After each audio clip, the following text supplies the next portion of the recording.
Good morning बच्चों।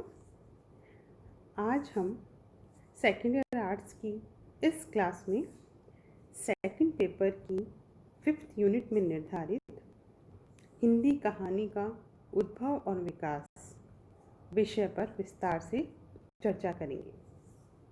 बच्चों, आपके लिए यह विषय परीक्षा की दृष्टि से भी बहुत महत्वपूर्ण है, क्योंकि हिंदी गद्य का विकास और हिंदी कहानी का विकास ये दोनों ही विधाएं महत्वपूर्ण है और परीक्षा में इन दोनों में से ही अनिवार्यतः प्रश्न पूछे जाते हैं। हिंदी कहानी की हम बात करें तो हिंदी में कहानी का आरंभ किस प्रकार हुआ, इस संबंध में भिन्न भिन्न मत प्रकट किए गए हैं। भारत में प्राचीन काल से ही आख्यान और कथा का प्रचलन रहा है।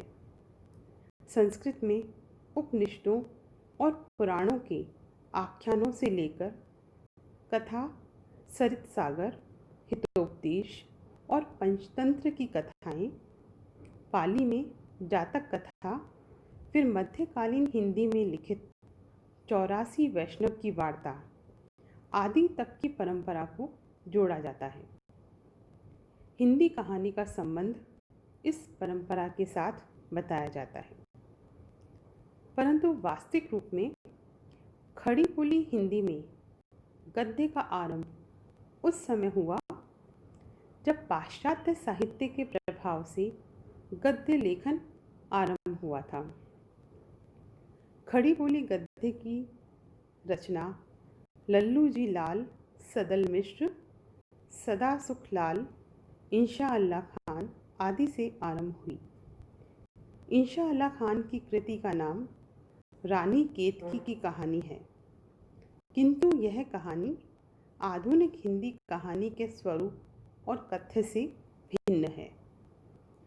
वास्तव में अंग्रेजी और फिर बंगला में विरचित कहानियों के अनुवाद द्वारा हिंदी में कहानी लिखने की प्रेरणा मिली।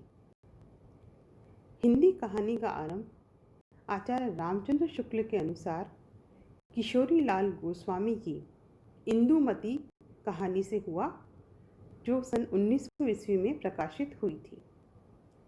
ऐसा अनुमान किया जाता है कि यह कहानी किसी बंगला कहानी की ही छाया है। इसके बाद की मौलिक हिंदी कहानी स्वयं शुक्ल जी की लिखित 11 वर्ष का समय 1903 में मानी जाती है।